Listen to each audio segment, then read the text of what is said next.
neighbors. My name is Emily Ancinec, and I'm here to say thank you for listening to Jollyville Radio, a semi-fictional variety show about building and celebrating community. Each episode, we feature scenes from Jollyville, followed by an interview with a real-life community builder. This week, we're talking to Kyrstin Hill from the Creative Discovery Museum in Chattanooga, Tennessee. Be sure to stick around after the credits to get a peek from behind the scenes. We are super excited to be presenting the second episode of our 4th season. Did you know Jollyville Radio is on Facebook and Instagram? We'd love to hear from you, and we'd love to feature your fan art. You can also help us out a lot by leaving a rating or review and sharing Jollyville Radio with a friend. More information about us, as well as stickers and merch, can be found at jollyvilleradio.com. Now that we have that out of the way, the show starts now.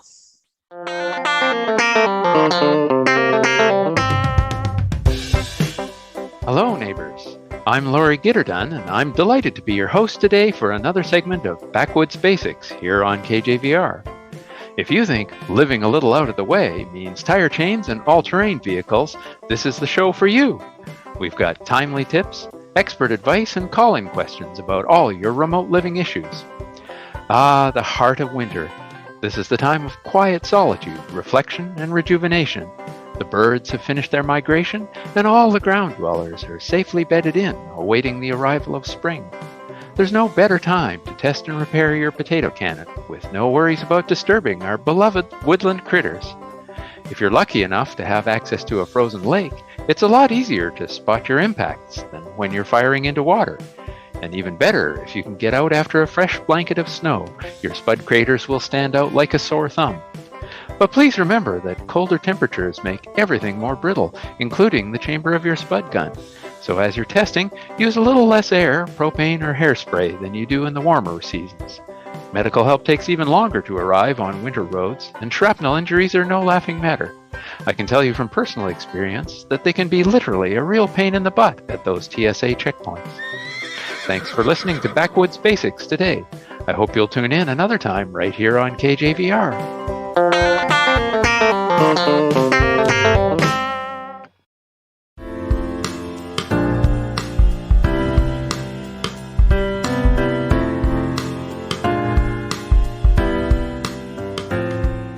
Hi, this is Kyrstin Hill of Creative Discovery Museum. You're listening to Jollyville Radio on KJVR. Thanks for coming to play.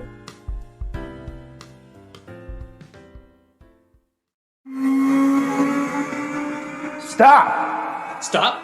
What is it? Do you see something? Do you hear something? Do you smell something? Do you taste something? Do you taste nothing? Oh God, I think I do! Omnipop is the soda of sodas, the drink of drinks. It is the all-cola, the every beverage, the unification of thirst-busting, flavor-quenching, soul-carbonating goodness. Now I taste everything. Oh, I can taste blueberries and unconditional love. My taste buds are soaring like parrots in the jungle. My mouth is racing like zebras on the Serengeti. I am one with the moon and the stars. The zebracorn has smiled upon me. And that's the kind of experience you get with Omnipop, the all-cola, every beverage. In stores now. Sky Jolly, your proud regional airline, is always looking to gain altitude.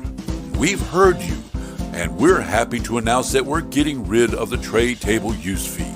Book your next trip on Sky Jolly.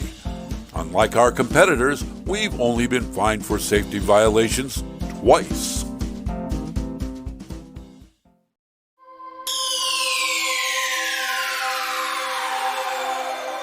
Take a deep, relaxing breath. Let the troubles of the day fall away behind you as you exhale. Lay on a bench if you're taking a walk. Get comfortable. Close your eyes. Bring your attention to your breath. Feel your body from your head, your neck, your shoulders, all the way down to your toes, shutting off and sinking heavily into that park bench. Relax, breathe normally, and clear your mind. It's time for Haiku for bedtime.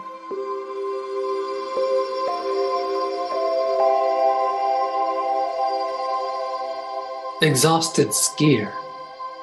Brush my face and wash my teeth. Seems like good advice. Ah, aloe vera, solace for my sad mistake. Too much summer sun. What's snoring, I say? How would you know about it with those big earmuffs? This has been Haiku for bedtime, because sweet dreams are made of these.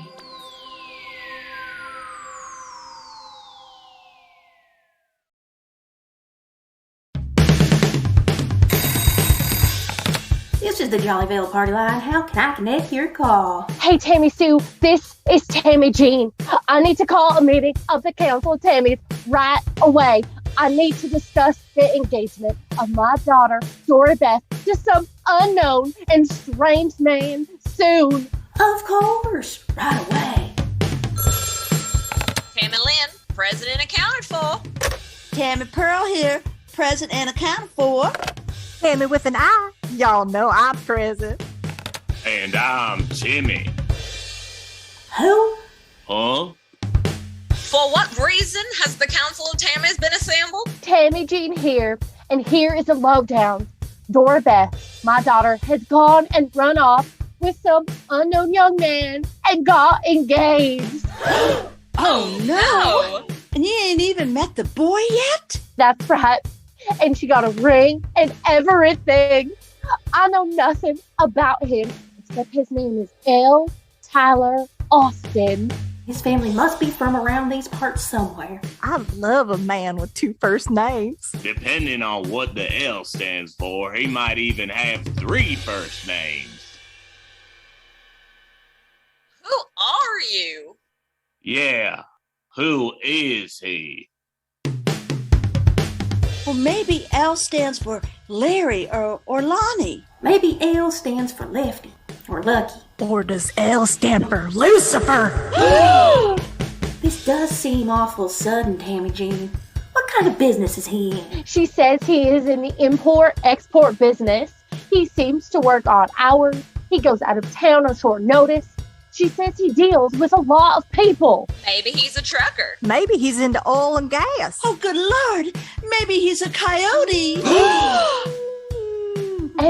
And there's something, it's just very odd about the ring. The inscription said something about carrots, family, and dogs. Oh, how weird. It said Caritate, Familia, Fidelitas. I don't know. It sounds very foreign to me. And she is very allergic to dogs. Sounds like mafia to me. Maybe L stands for Luciano. Oh, no. Be careful, Tammy Jean.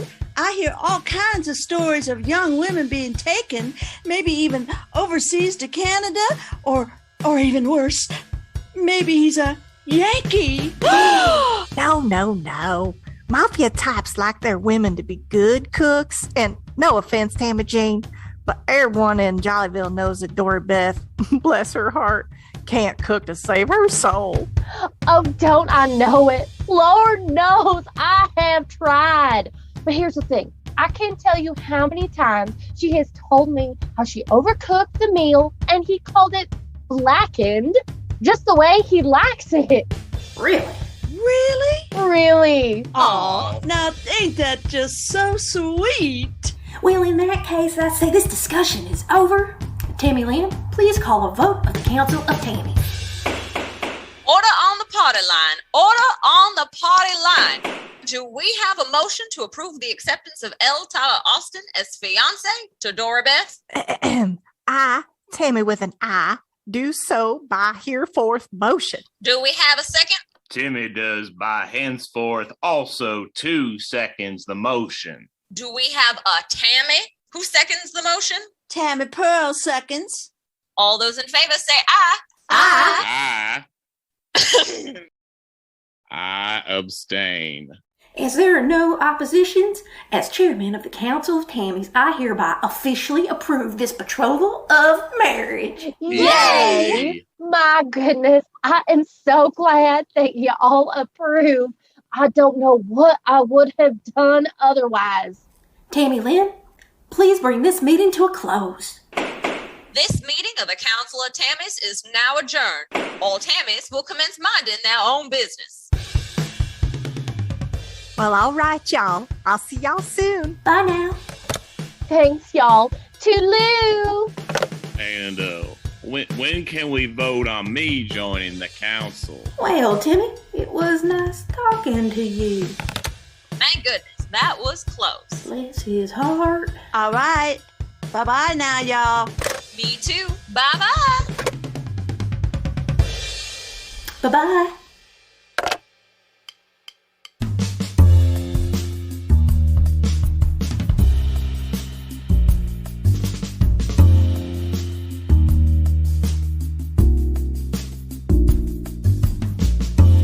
Hello, everybody. Thanks for listening to Jollyville Radio Community Beat. This is Michael Crosa. I am here with Kyrstin Hill of the Creative Discovery Museum in Chattanooga, Tennessee. Hi, Kyrstin. Hi, how are you? I'm good. How about you? I'm doing well. Thank you. Cool. So, okay, the Creative Discovery Museum. Can you tell us a little bit more about it? Sure. So we are, like you said, a children's museum in downtown Chattanooga. We're one of the best in the region. And we are designed for children 0 to 12. However, we think there's a kid inside everyone. So everybody could probably have a good time if you dig real deep. But we're designed for children and families. What makes us really unique is that we combine art and science in just about everything we do. So we have a handful of permanent exhibits. And then typically in a normal year, we also have several traveling exhibits that rotate out to keep things fresh for families to come back and play. So we are a play-based learning institution. So kids learn best through play. So we give them ample opportunities to do that. And most of the time they don't even know that they're learning things because they're just having such a great time. Yeah, it's truly a staple in our community and it's quite the gem. Yeah, for sure. And I've gotten the chance to kind of scope it out once. And yeah, I would love to go in there just myself and just go play around. Well, that's definitely an option. Yeah, I guess it is. Can you tell me about kind of your role within the museum? Sure. So I'm the director of marketing and communications. So I oversee all marketing and communications and advertising for the museum, anything from email marketing, social media, press relations. I have one team member, he's a graphic designer, he's wonderful. And we support all of the marketing functions in the museum. So we're like our own little agency within the museums, and we support education, exhibits, and fundraising specifically. Cool. So yeah, we're a mean, lean team with a lot of fun projects on our plate. So it's great. Yeah. So speaking of kind of supporting education, I mean, I think you meant that as a department, but I'm sure that you kind of play a role within the local education system. Can you tell me kind of what that looks like? Sure. So we actually, beyond our local area, we reach students across 4 or 5 states and over 15 counties with our school outreach. And honestly, we reach nationally. We have distance learning lessons that are accessed in Puerto Rico and beyond, that we partner with Oak Ridge National Laboratory outside of Knoxville, Tennessee. So we serve students in that capacity where we take our standards-based lessons to classrooms and facilitate lessons for anywhere between early childhood to 8th grade. And it's a wide variety of topics. So pre-COVID, in a normal year, we would reach about 50,000 students through that programming outside of the museum walls. That doesn't include students that in classrooms that come into us for field trips, science theaters, and et cetera. So it's just us going out. So we are very present in our community and beyond, which is really special. Man, that's awesome. That's cool. Yeah. And so, I think most people I'll speak for myself usually think of a museum as kind of this place that's just static and you go and you look at stuff. And what I'm hearing is that it is really not that at all. Yeah, so we're exactly the opposite. So it's a very immersive environment. Everything is hands-on. We want everybody to touch everything, which has made COVID especially interesting for us. Yeah. And children's museums across the country and world, I'm sure. So yeah, everything, like I said, is play-based and interactive and serves a very specific purpose, but without the child really knowing that they're learning, which is wonderful. Yeah, I've heard the term informal learning thrown around. Is that kind of what you're getting at, or what you're referring to? Yeah, that's right. So if you think of a classroom setting, that's formal learning. So informal education is play-based. So that's where our primary focus is. Nice. Mm-hmm. Do you have any favorite exhibits in the museum?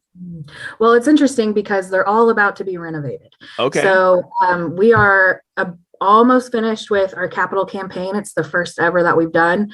So we've raised $10.3 million out of $12 million goal to renovate every exhibit in the museum. So I'll talk pre-renovation. So we've started with River Play, which is hands down our most popular exhibit. And so it's getting a major refresh, but still keeping components that people really love.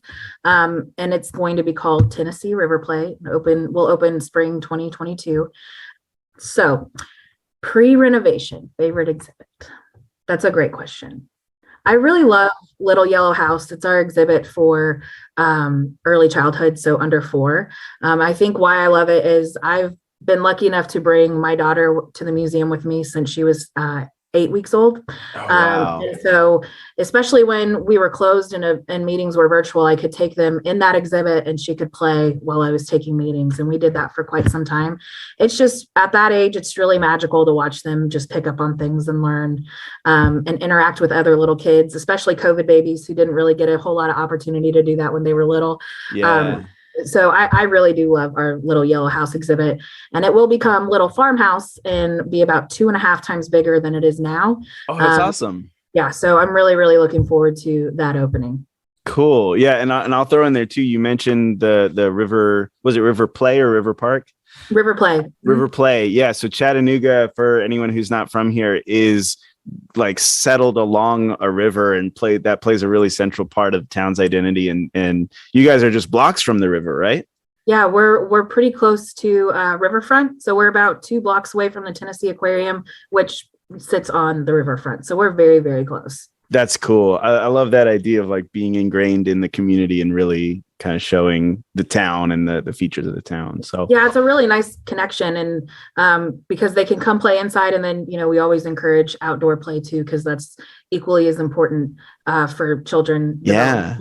Another really cool way that we're connecting with the community is Volkswagen was super kind enough to donate $1 million to our capital campaign. And so they are the presenting sponsor for our new STEM zone. And it incorporates a lot of, robotics, design, testing, building, engineering, things of that nature. So it's like a gateway into the workforce when they're very young, specifically a workforce that's really present in our area. So that's a really good thing as well. That's cool. Yeah. If people want to get involved, people want to support what you're doing, how do they do that? Yeah, so we're a nonprofit organization. So we are, our operations are funded by grants, some state and federal funding, but a lot of community donations. So those donations are vital to the programs that we're able to execute in our community. So when people give to us, they're helping us make our community and beyond the best place for kids to grow up. And truly any amount is great. Our admission is $15.95. So even just donating that, you're providing a free admission for a family in need. So it could be that small to, obviously the big bucks are welcome. That $1 million from Volkswagen. That's right. But the small ones truly do add up, and that's what's really important. So we would love to engage the community and your listeners, and they can go to our website at cdmfund.org. And right now, obviously, we're always in an annual campaign, but that capital campaign, we're really, really close to meeting that goal. So anything anybody can do to help support our mission, that's wonderful. Awesome. Well, we will link that in the show notes below. But otherwise, if somebody's just listening or whatever, where can they find you on the web, social media, anything like that? Sure. So we're present and active on Instagram, Facebook, YouTube, and our website is cdmfun.org. So if you just search Creative Discovery Museum, you'll probably find us. Kyrstin Hill, it has been so great to have you here in Jollyville with us. We wish you the best of the best. Thank you so much. For Jollyville Community Beat, this is Michael Crosa telling you to get out there and make a difference. See ya.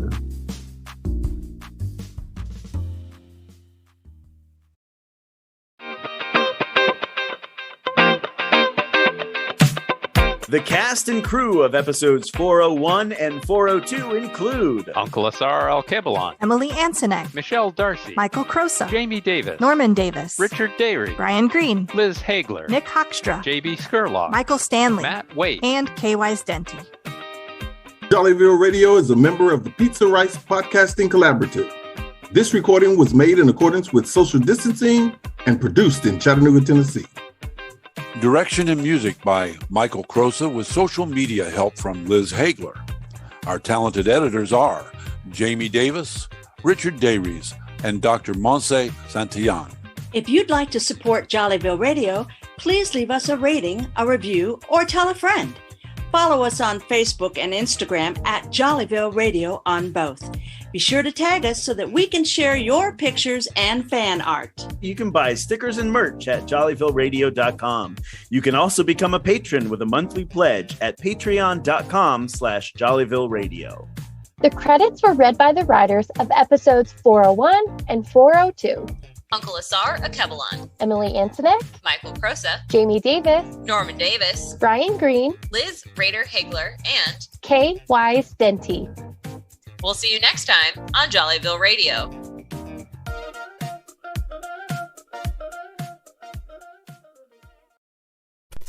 Hello, everybody. This is Tom Case. And this is Will Stark. Will, could you imagine if we had our own podcast? Dude, could you imagine? What if the Loch Ness Monster was real? Do you think they would open, like, essentially a quote-unquote Jurassic Park for this? Oh, no, like, no. They're not going to let anyone look at it. What if your house was haunted? Mm-hmm. Let's say it was a woman. She wants companionship. No. You know what I mean? Like, I'm not talking about, like, love or sex or anything. Cool. You know, I was going to bring this up, but I knew you were going to say no, so. What if someone close to you was a werewolf? Set up a camera. Yeah. It would still be a full moon, so she would turn into a wolf monster. Go out in the night, probably kill some people. Oops. Yeah, I mean, nothing I can do about that. The best in what if entertainment. Just search Dude, Could You Imagine anywhere podcasts can be found. Hello, everyone. Thank you so much for listening to episode 402. This is Michael. I am here with a lot of friends. Let me tell you who's in the room. I got Nick Hoekstra, a new cast member, Michael Stanley, Liz Rader Hagler, also a new cast member, Richard Dayries, Emily Ancinec, and Jamie Davis. Hi, everybody. Hello. Straight up waved when you said my name out of sheer habit. Realizing this is an entirely audio-driven medium. Cool. So we just heard some fun skits. We heard Backwoods Basics, which we did not record in this session, and we heard Council of Tammys, the Judgment Day skit. And Haiku for Bedtime was so much fun. Anybody have any favorites? I mean, I got to go Omnipop, but that's just me. Fair enough. I think we're going to need to hear more about this zebra corn business. I think we're going to have to dive into that at some point. I am waiting on pins and needles. Yeah, we'll definitely have to explore that in the future. Oh, sorry. What were you going to say, Richard? Oh, I love the parts in Council of Tammys where everyone gets to speak together, and in editing you get to just put 5 people on top of each other. Yeah. So if any listeners, because we're on Zoom, right? So we can't just all talk at once. So yeah, we have to like layer. Everybody takes their turn. Richard, have you edited those before? What's that like? Yeah, we had a couple.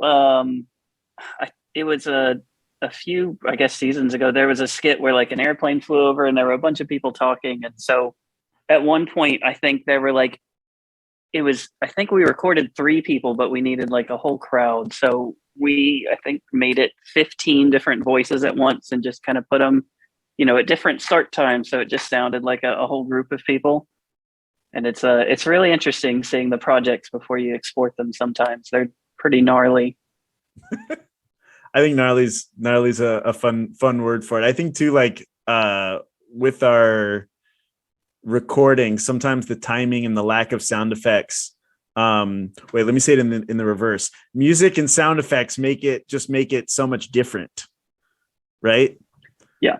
Oh yeah, absolutely. Yeah, what we hear when we're recording, it's just kind of people talking with spaces in between, and you sometimes can't tell how it'll come together in an episode. But once you put, some ambient noise in the background, or, just some crowd noise, and then you kind of squeeze all the lines together, it really changes how it sounds.